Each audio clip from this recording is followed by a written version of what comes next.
Hello and welcome to Autology, the weekly podcast that brings you the latest on automotive technology. This week's episode is part of a multi-episode series on low-voltage batteries, and this episode is called Learnings from an Established Sustainable Supply Chain. And you're here with me, Graham Evans, S&P Global Mobility Supply Chain and Technology Director, and Jay Huang, S&P Global Mobility Supply Chain Technology Senior Research Analyst, covering the North American battery market, alongside one member from Clarios, Jeff Harris, Global Product Line Leader for lithium-ion and smart electronics. Gentlemen, welcome. Thank you so much for having me, Graham. Thank you for the opportunity. I appreciate it, Graham. Thanks, guys. So several weeks ago, we released a podcast entitled Low Voltage Battery, a traditional technology with a key future role to play. And we're digging deeper into the sustainability aspects of the low voltage space in this multi-part series with Clarios. Clarios creates advanced battery technologies for virtually every type of vehicle. Their technologies include flooded through advanced AGM lead acid batteries and 12-volt lithium-ion batteries. They're a global leader in energy storage solutions, with their batteries powering 1 in 3 of the world's vehicles. So, guys, I'll kick this off. Welcome to Autology. Great to have you. First question I have: we have established in previous discussions that the two most prominent chemistries for low voltage batteries are lead acid and lithium-ion. In this episode, we want to focus on sustainability of these technologies. So first, if I start with Jay and then Jeff as a high-level starting point, can you elaborate on what a sustainable supply of batteries entails and why it's important? Yeah, Graham, thanks a lot for the great questions. And Jeff can highlight more details on the sustainability slide, but first off, I would like to lay the groundwork for the conversation. So I, as a battery analyst, have felt that the lead-acid battery has been often unfairly demonized as a 100-something-year-old battery with a poor sustainability, simply because lead is a harmful element. But unlike many of those, one-dimensional narratives and stereotypes from the media mostly, the reality is that the lead-acid battery has a much better recyclability than lithium-ion battery, and as a result, it has its own excellent sustainability aspects compared to lithium-ion battery, which Jeff can highlight in detail soon. But before then, I want to bring up some figures on how many low voltage batteries are currently used. So in 2022, our team in S&P Global Mobility estimates global low voltage battery production volume, including recycled batteries, to be around 100 million. And if the majority of the batteries are scrapped then recycled, that's going to be a huge environmental impact from industrial lead acid waste. However, fortunately, more than 90% of the low voltage battery volume is estimated to be lead acid battery in our forecast.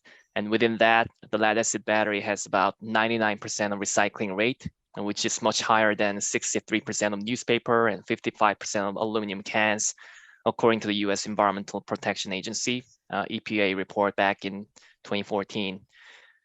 Meanwhile, if you look at the material recovery targets set in European regulatory framework last year, for example, the minimum mandatory recovery level for lithium is only about 35% by 2025, while 90% for lead, which somewhat demonstrates the realistic level of recyclability of each element.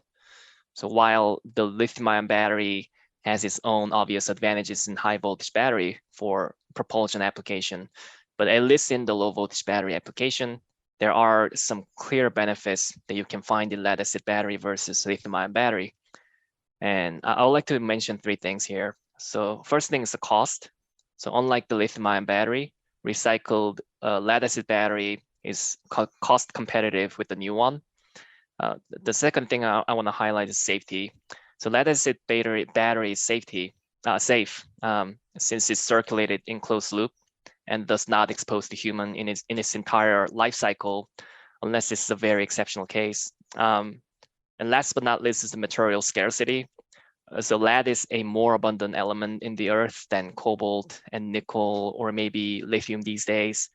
So those are 3 points that I want to highlight. And Jeff, as a manufacturer of the product itself, could you maybe elaborate on Clarios efforts to tackle some of these challenges, please? Yeah, thank you, Jay. I'd be happy to. So first, I think it's important to note that all batteries are contained chemical reactions that have a potential to cause harm to human health and the environment. and at different stages of the life cycle. And so that's why it's important to both understand them and understand the current considerations that we have today, as well as efforts that are underway in the future to address and mitigate these challenges. And that's something that we at Clarios have taken very seriously, and why we've helped found the Battery Responsible Coalition and the Global Battery Alliance. The purpose of both of these is to drive life cycle best practices for batteries, regardless of their chemistry. So for the Responsible Battery Coalition, Clarios worked with leading companies and organizations to develop a nonprofit focused on improving sustainability of all types of transportation, industrial and stationary batteries. The RBC exists to ensure that these batteries, regardless of their chemistry, are properly managed across their life cycle to not cause harm to people or the environment, and to be reused when possible and then ultimately recycled.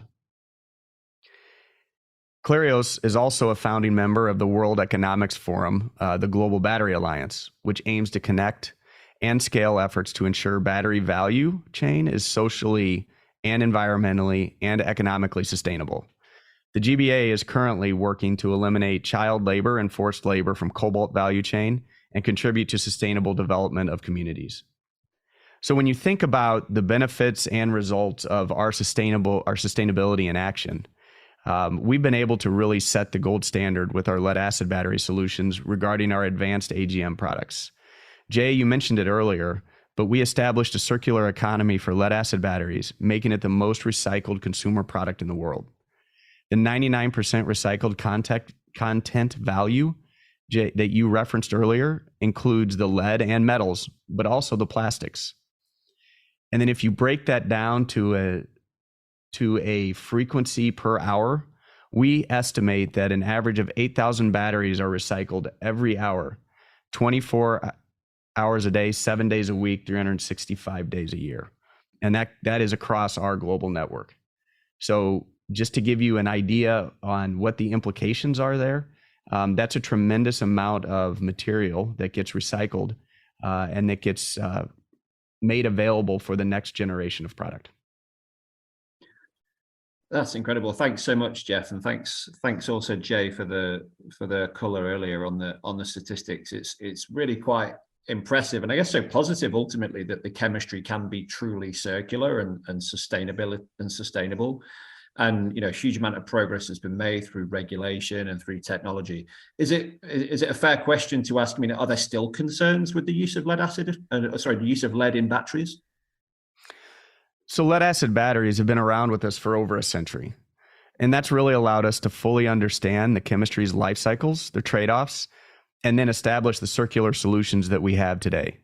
The closed loop system is not only a best practice for resource recovery and reuse, but it is the best way to effectively eliminate the potential for human health and the environment. So if I put it a different way, lead in the confines of a battery or a closed loop supply chain ensures that the materials are safely and sustainably recycled, able to be reused over and over again, protecting them from the potential exposure or environmental concern. Addressing those concerns with lead is part of our business and what we do every day. We're aware of what the potential for battery materials, especially a lead, is to occur in substandard or even illegal or informal circumstances, especially in low, middle-income countries exposing children to lead. In addition to the Responsible Battery Coalition and the Global Battery Alliance, that's why we've joined forces with UNICEF and the environmental NGO to help eradicate these particular practices around the world. It's also opened our eyes for the need and potential for such practices to occur for lithium ion and beyond. A life cycle approach for lithium ion is critical regardless of chemistry. Fantastic. Yeah, thanks, Jeff. And yeah, so much to be learned from that. And a well-embedded, multifaceted approach, I suppose, to tackling the issue is already there in place. Maybe Jay, anything further to add? Maybe from your experience, you could comment on what's your understanding of the similarities and differences right now with the lithium-ion supply chain. Yeah, Graham, it's a great question. And before diving into the lithium-ion battery supply chain, I would like to build up on Jeff's points on the success of the lead acid batteries closed loop supply chain first. So the lead acid battery is an industry with the high level of sustainability regulations, which led to its success in achieving both sustainability and efficiency. So because of this highly established lead acid battery supply chain, we look at the new challenger. I mean, the lithium-ion battery penetration in low voltage battery market conservatively. So in our forecast, there'll be around 5 million global low voltage battery in lithium-ion battery productions out of more than 120 million total low voltage battery near the end of 2030, which makes the low voltage lithium-ion battery market share to be less than 5%. Meanwhile, for the high voltage battery, lithium-ion battery will have close to 100% market share due to its own advantages there, with more than 30 million high voltage lithium-ion batteries with much bigger battery pack size for the electric vehicle propulsion. So with the exceptionally increasing high voltage, lithium-ion battery market size, the sustainability challenges around lithium-ion battery recycling will also grow much bigger as a result. So in this lithium-ion battery recycling field, there were several meaningful recycling partnerships announcements these days. So for example, General Motors and Lithium and Glencore and Li-Cycle, to name a few. And I would also like to mention Redwood Materials, and it's a company founded by the ex-CTO of Tesla, J.B. Straubel, who spent about 15 years at Tesla and founded this recycling company back in 2017 at the time when there was little interest in battery recycling overall. And JB is one of the visionary leaders in this industry. So if he thought the battery recycling was the next big thing issue, maybe it signals the seriousness of the problem and the magnitude of the business opportunity they're in. Yeah, this is a great point, Jay. I think if the industry leaders decide that's their next venture, right, I think it's a good indication of the magnitude of the opportunity. Absolutely. So I mean, yeah. Speaking of lithium ion, then, so let's discuss the current landscape from a sustainability and a recyclability perspective. I'm sure from the outset we can all think, okay, the kind of commonality in size and broad structure of the lead acid battery lends itself to a kind of a common recycling process, right? But we've got all these different lithium ion chemistries, we've got all these different lithium ion battery shapes and sizes and capacities. Maybe Jeff, would you maybe help us sort of highlight the state of the industry as it is at the moment? Sure, Graham, I'd be happy to. I think, you touched on a key point right there, and that is, from our perspective, the basic process, it's important to understand what that basic process is for recycling. And whether it's lead acid or it's lithium, the circular economy model that we've started to create could really serve for both types of chemistries. However, you cannot just simply apply that circular economy from lead acid to lithium ion, as there are key challenges within that lithium ion recycling process that need to be overcome to ensure we can establish a sustainable process. So it starts with really understanding maybe the 5 or 6 key steps that are needed for recycling. You have collection, where you collect whether it's scrap or end of life, and this assumes that you already have made the determination a battery has to go to the recycler. You have the transportation. You need to ensure that transportation can happen in a safe and sustainable manner. The batteries, assuming you have different chemistries, as within the lithium ion world, they have to be sorted, they have to be managed. And then of course there's the actual recycling process that goes into it. Now, one of the key initiatives that's being brought forward, and where you start to see a bunch of companies beginning to evaluate and study, and the Department of Energy and other government entities are looking into that, and that's ensuring that the material quality that's coming out of recycling is going to be sustainable and able to be reused back into the product. So you need to verify that material quality, and then finally you need to be able to distribute that material, that active material, back to the cell manufacturers for reuse. And while not one company is executing that full end-to-end process that I just described, either at a full production or at a pilot level, there are several players on the landscape. And Jay mentioned a few of them early on, but there are several additional startup companies, several additional incubators and innovation companies that are trying to help shape where we're going in the market, including Clarios.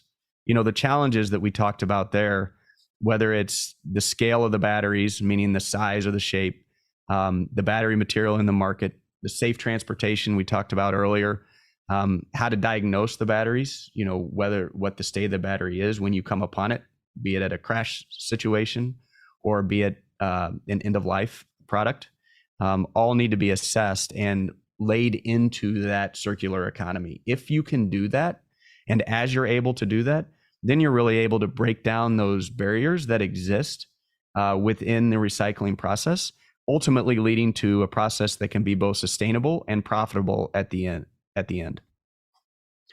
So to assist the market to try to resolve these challenges, there are regulatory guidelines and governmental initiatives that are being established that are helping to pave the way. One example that recently completed was the Department of Energy Lithium-Ion Recycling Prize program. But to that, it was so successful that there's been a follow-on program that they've established, as well as additional battery and recycling grants that have yet to be awarded, both from the DOE, the EPA, and other government entities.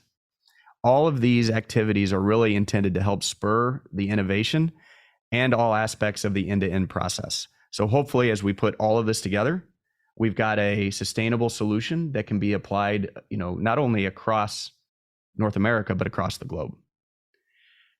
Within Clarios, while we don't have the complete circular solution yet, what we can do is, while we work to try to figure out how to make new batteries from old ones, we've integrated our lessons learned from our existing lithium-ion production programs and applied that to our future programs. So part of what can be done is really to try to set up the products so that they can be, call it recycled ready, as we begin to move them forward. That would then help facilitate both recovery and recycling of the specific components in the battery. For an example, we take our existing battery case that we use in low voltage lithium-ion batteries today. It's made from the same plastics as our conventional lead acid. So these plastics can then be separated and sent to component plants today and then be made into new cases. Fantastic. So much going on, certainly. And yes, lots more to do, of course, and applying this to all different shapes and sizes of lithium ion, as we mentioned. Maybe Jay, anything more to add? How is some of this learning sort of genuinely transferable to high voltage lithium ion batteries, or not, as the case may be? Yeah, Graham. So I guess for the high voltage lithium ion battery recycling, there are more lessons to be learned from low voltage, lead acid battery, especially the need for more standardization. So like Jeff mentioned, the lead acid battery is highly standardized with a lot of programs, which enables more efficient recycling process. However, if you look at the high voltage battery, lithium ion battery, it has lots of variations, including various form factors, such as cylindrical, prismatic pouch, and there are a lot of different cell module pack sizes and designs depending on automakers in the vehicle platforms, and various chemistries as well, such as LFP, NCM, NCA, etc., which makes recyclers difficult to gain economies of scale in their business. So the situation will get better over time as industry is consolidating into fewer form factors, such as 4680 cylindrical battery cell, led by Tesla and adopted by many battery makers. So I would say the situation will get better, but there's still a long way to go on the standardization side compared to the lead acid battery. Yeah, absolutely. Yeah, it's a really good point. And obviously, I guess that's why so many people are excited about this space, is the economies of scale. Even though we have a variety of chemistries, in the same way as we have a subtle variety of chemistries in lead acid, there is certainly the opportunity here to make a good business when the economies of scale come. And obviously the EV ramp up is happening really quick. Maybe a follow-up question that I'd say is certainly on the minds of many. Maybe Jeff, you could comment, how much does sustainability really play into the automakers' purchasing decisions at the moment? Is it really on the radar? Is it a critical priority? So Graham, that's a great question. And I would say absolutely. I think this is one of the biggest aspects of of the lithium ion battery moving forward. I mean, the automakers recognize the challenges, but from our perspective, we see two major components here around sustainability. First, you have the basic sustainability and you have vehicle requirements, and both of those need to be balanced. And the OE or the vehicle manufacturer may be willing to have to accept some trade-offs within each of those different components. So let me start with sustainability. So the automakers are increasingly concerned where the materials they use come from, especially in the batteries. And this is even being driven down to a material or a mineral level. And there are several activities being put in place in order to ensure that we have that proper traceability, not only from where they originate, but as they go through the recycling loop and then come back out, where those materials continue to be processed through. They all have their own ESG targets and goals that go well beyond just the battery expectations. So it's not only at a battery level, but it's at a vehicle level and it's at a corporate level. And the governments that we have today across the globe are really mandating recovery and recycling of all batteries to support domestic battery supply chains. And this is clearly seen in the Inflation Reduction Act and some of the activity that's being put in place by the Biden administration, where they're trying to encourage and push recyclability and begin to set standards for what's needed. And so ultimately, this means the choice of battery chemistry, as Jay alluded to earlier, becomes more of an engineering decision as you're looking for what the performance are or the vehicle requirements are, but it does affect the impacts on regulatory compliance, as some have a larger economic benefit when it comes to recycling than others, at least at this point today. So when you start to look outside of the ESG targets, the OEM also needs to select the right application for the vehicle. When you think about what lithium ion is known for, it's got excellent charge acceptance and cycling.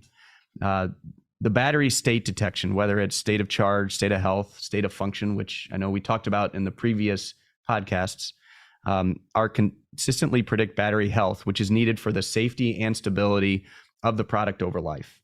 And then given the reduced weight and flexibility that we have in the core cell size, and then ultimately leading to the battery as a whole, lithium ion is ideal when space and weight are critical constraints by the automotive company. So I guess if I would summarize it, I would say current day, the lead acid circular economy is in full swing and it's highly effective, as we've discussed earlier. But as Clarios and other industry leaders are looking toward the future, we have to try to figure out a way to ensure that we can achieve that same circular economy for lithium ion. That means both a sustainable and economically viable solution in order for it to last and leave a strong footprint moving forward. Absolutely. Yeah, couldn't agree more. Great. And maybe Jay, from your prior experience in your previous life working for tier one battery cell suppliers, maybe you can comment on the above, maybe any other important trade-offs that you'd like to bring to our attention. Yeah, absolutely. I would be happy to. So I also agree with Jeff on the fact that automakers and battery cell makers are willing to accept the trade-off between sustainability and vehicle requirements, because this is the world that we live in now. And also, I think Jeff summarized really well on pros and cons of both battery types in terms of intrinsic characteristics. So the lead acid battery will still be well positioned to be used in low voltage battery in the long term due to its sustainability and efficiency from the circular economy, while lithium ion battery will be suitable for high voltage battery due to its excellent energy density and other performance metrics that Jeff just walked through. But if I just focus on low voltage battery, automakers have been ambitious and maybe idealistic about replacing lead acid battery to lithium ion battery. But the reality was that many of them still continue to use lead acid batteries. So Tesla and Hyundai, they announced their decisions to pursue lithium ion 12 voltage battery a few years ago. However, it wasn't that easy. And for example, the Tesla Model 3 and Y, they still use the conventional lead acid battery. And there should be many undisclosed reasons internally, I guess, but lithium-ion battery may not be a reliable and dependable solution than lead-acid battery for the low voltage application or the situation of the emergency. So for example, there were some issues reported that Tesla's LFP battery was not working well at the low voltage, low temperature, and 12 voltage lithium-ion battery, which is supposed to operate in emergency, also died within a few minutes. So this is one example that I want to mention. And that's about the issue with the low voltage battery. And if I can comment on the recycling potential for the high voltage battery, there will be huge opportunities for the recycling from battery cell scrap. So for example, a recycling company called Ostend Element, they're building a large lithium-ion battery recycling plant in Georgia to use the manufacturing scrap from SK On's Georgia battery cell plant. And the German chemical company BASF also plans to build cathode precursor, metal refinery and recycling plant together in Quebec, Canada, to establish lithium-ion battery circular economy. So I think this trend will be accelerated by automakers' drive on battery recycling business, plus additional catalysts from Inflation Reduction Act's domestic requirements for the recycling for electric vehicle tax credit. Yeah, great. Many thanks to both of you for the really insightful comments and context. Really, the experience and the history is really interesting. Maybe you could give the final word to Clarios, really, and tell us a bit about their future plans, if they're happy to. And maybe Jeff, what's Clarios doing in the area to increase sustainability and battery recycling efforts? Well, thank you, Graham. Yeah, I'd be happy to expand a little bit. As we mentioned earlier, sustainability is a core competency to Clarios and is something that we always have top of mind and something that we take seriously. And so to that point, what Clarios is continuing to do as we try to learn from what works and what's been successful in building those lessons learned into our designs and our products and solutions going forward. We're expanding our recycling footprint to try to accommodate our advanced lead acid AGM solutions and operations. As Jay mentioned earlier, there's still a predominant market out there for lead acid, and that means recently acquiring a new plant over in Europe, down in Spain. We're continuing to mature the lithium-ion recycling process that we've started to blueprint, leveraging the work that we presented as part of the DOE Recycling Prize program. And also continuing to build the partnerships within the lithium-ion recycling space, both with national labs and expanding our network with the partners that we worked with on Recycling Prize, as well as other companies, to try to accelerate a solution for the circular economy for all batteries. Right? The ideal state would be where we're able to have a recycling process that exists not only for lead acid, but can also exist for lithium-ion as well. Great, fantastic. Thank you so much. And unfortunately, that's all we've got time for today on Autology. A big thank you both for joining us today. Yeah, thanks for having us. Thank you, Graham. Appreciate the time. And thank you to all you listeners for tuning in as well. We'd love to hear your thoughts on today's episode at our autology@spglobal.com email. And you can find out much more at autotechinsight.ihsmarkit.com. Don't forget to hit all the subscribe, follow, and like buttons to stay on track with the latest Autology podcasts. And we look forward to you joining us again in the next episode. Bye for now.